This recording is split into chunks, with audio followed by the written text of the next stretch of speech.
Olá, o meu nome é Cleia, eu sou professora de redação e hoje a gente vai falar sobre interpretação do tema. Percebe-se que o candidato ele se sente inseguro quando ele olha um tema e ele não se sente à vontade para falar sobre esse tema.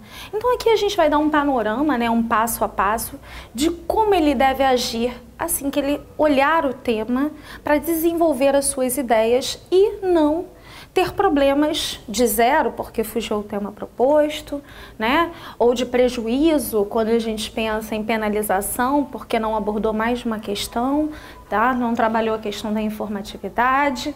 Então, essa é a parte da organização. Bom, a primeira distinção que vocês têm que fazer é sobre tema e assunto. Assunto está sempre no âmbito mais amplo, mais geral, e ele envolve diversos temas. O tema, por sua vez, é um recorte desse assunto. Então aqui, imaginem isso aqui. O assunto é a questão mais geral. O tema é um recorte que está dentro do assunto. Se a gente tem, por exemplo, um tema que fale sobre debate, sobre o gênero feminino, a gente faz o recorte de um tema, o aumento do número de mulheres no mercado de trabalho. Eu poderia muito bem fazer um outro recorte e promover um novo tema. A violência contra o gênero feminino na sociedade contemporânea. Então, os recortes, os temas, eles podem vir de um único assunto, tá? Então, fiquem atentos, porque isso faz com que muitos alunos confundam o tema com o assunto e acabem tirando zero na redação.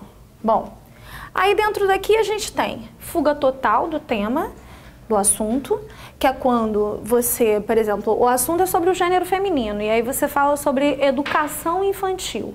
Você fugiu, você não está falando sobre o assunto, muito menos sobre o tema. Fuga parcial é quando você fala sobre o assunto, mas você não delimita o tema. Ali, por exemplo, eu falei sobre a possibilidade de falar sobre violência contra a mulher. Se você fala aqui sobre violência contra a mulher e o tema é o aumento do número de mulheres no mercado de trabalho, você também vai tirar zero, porque o tema não foi abordado. Bom, ainda aqui a gente tem a restrição indevida e a abordagem adequada. A restrição indevida é quando você pega o tema e faz um único recorte. Então, se eu tenho o aumento do número de mulheres no mercado de trabalho e você só fala das características positivas, que as mulheres hoje ocupam cargos em oficinas, em grandes empresas com posto principal, na presidência, então você vai ter um recorte indevido, porque você só vai falar de um tipo de problema, tá? Qual é a abordagem adequada? Selecionar de 2 a 3 subtópicos dentro do tema para que você possa argumentar. É interessante trabalhar com a noção de causa, consequência, Problematizar esse tema, para que você possa ter mais de uma possibilidade de expansão. Isso vai garantir a argumentação, a informatividade do seu texto. O que a gente pode fazer? Veio o tema, o aumento do número de mulheres no mercado de trabalho. Você primeiro grifa as palavras-chave, que são as palavras mais importantes, sublinha e substitui por sinônimos. Essa substituição por sinônimos vai garantir aquilo que a gente chama de coesão referencial, ou seja, você vai conseguir substituir as palavras dentro da estrutura textual, evitando a repetição vocabular. A repetição vocabular é muito mal vista pelas bancas. Primeiro porque deixa o texto extremamente cansativo, Segundo, porque muitas vezes existe prejuízo da sequência do texto, tá? Então, cuidado com isso. Bom, então a gente tem o aumento do número de mulheres no mercado de trabalho. Aumento, número, mulheres e mercado. São aquilo que nós chamamos de palavras-chave. Depois, você reescreve o tema sobre a forma de perguntas, questionamentos. Isso vai propiciar a possibilidade de reflexão sobre o tema. Então, aqui eu tenho.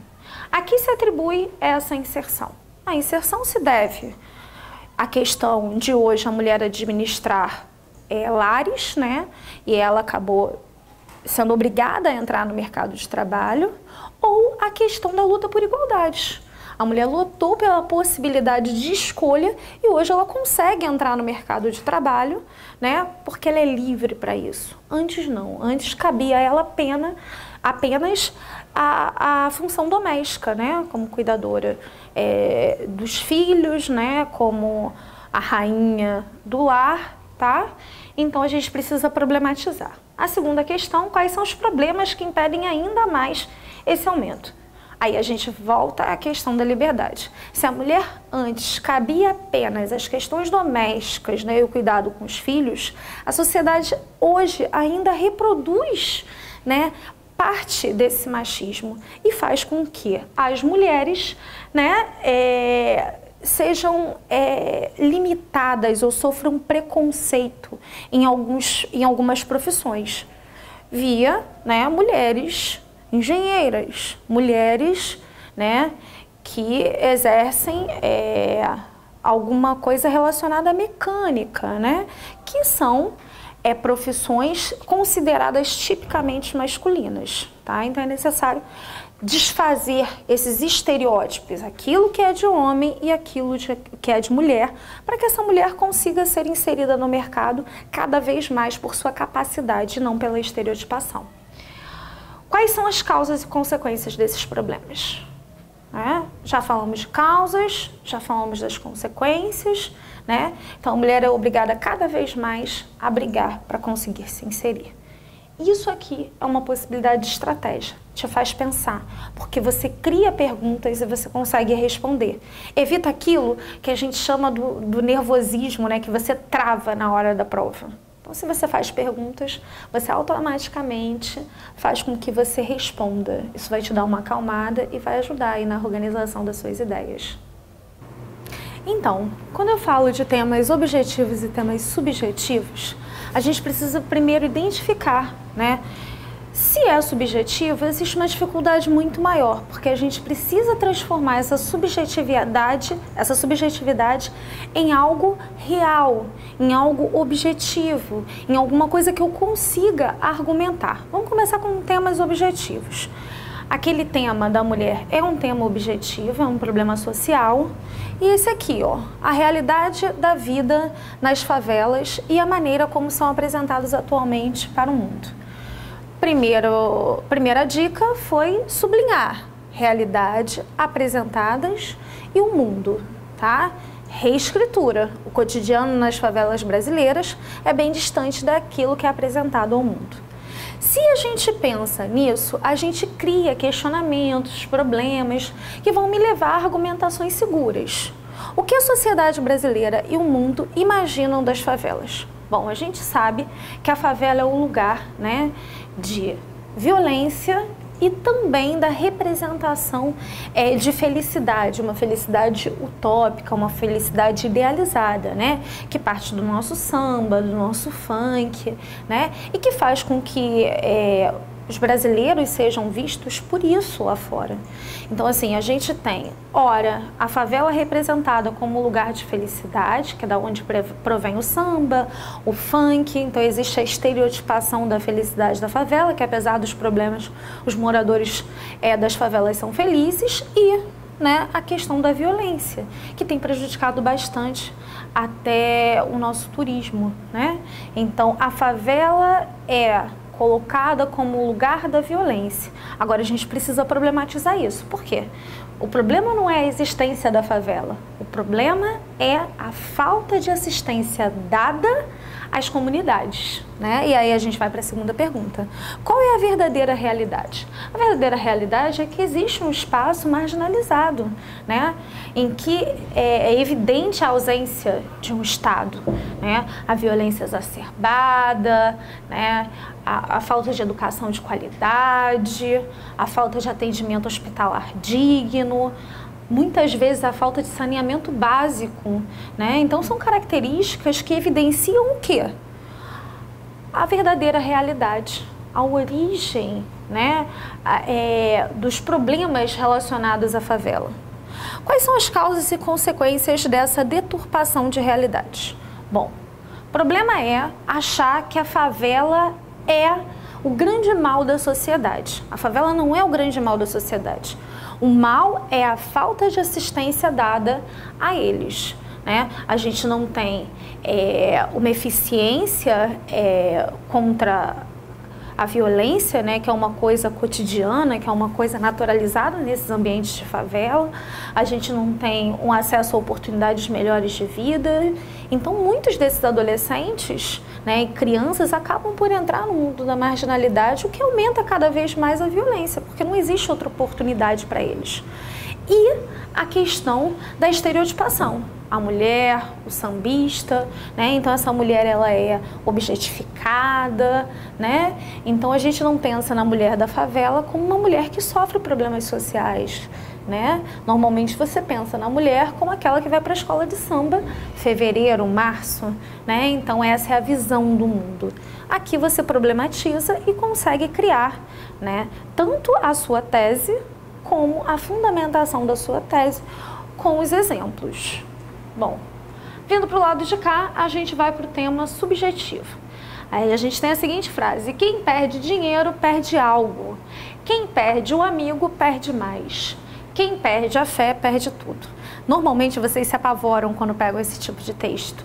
Por quê? Porque é subjetivo, parte de coisas relacionadas ao emocional. Então vamos pensar? Quem perde dinheiro perde algo. A gente tem como palavra-chave dinheiro. Quem perde o amigo, amigo, perde mais do que aquele que perde dinheiro. E quem perde a fé, perde tudo.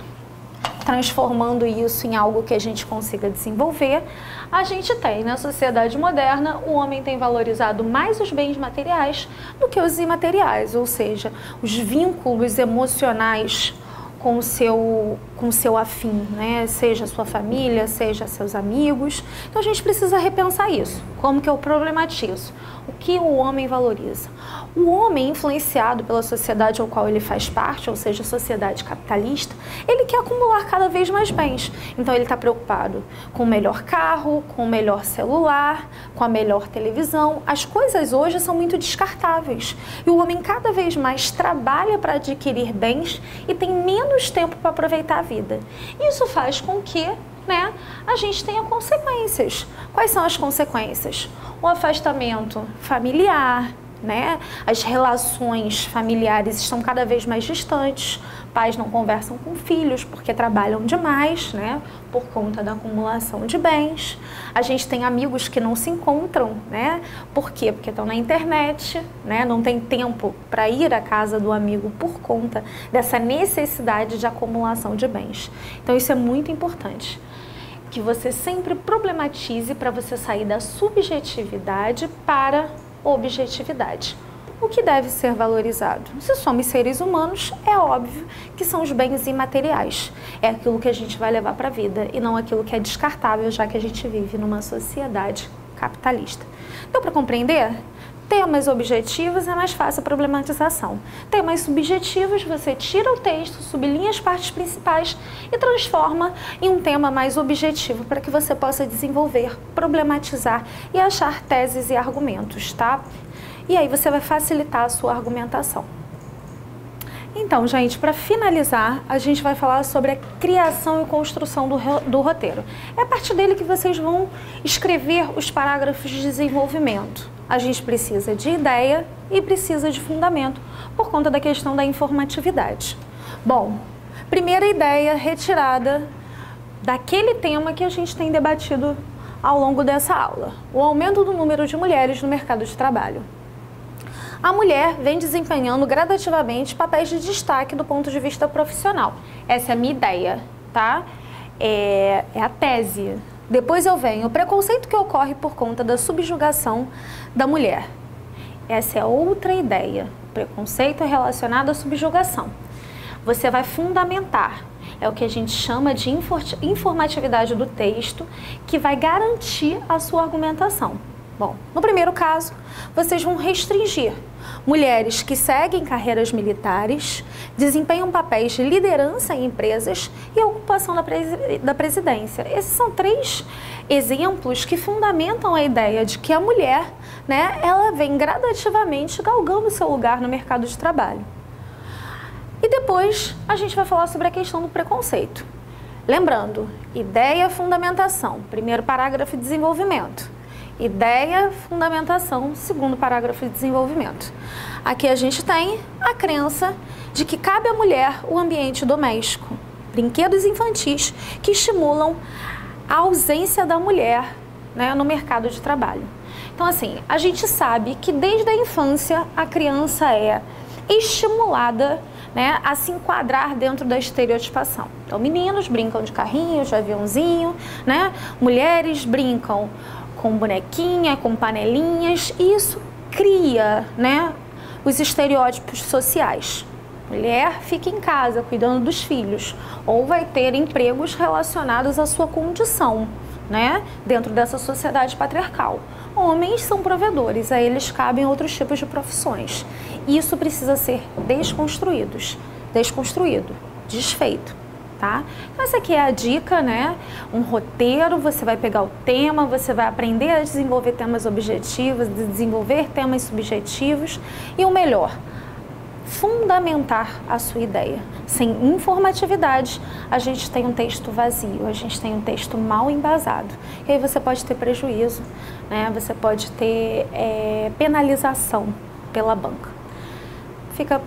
Fica por aqui a aula de hoje. Eu quero agradecer. Eu espero que vocês tenham gostado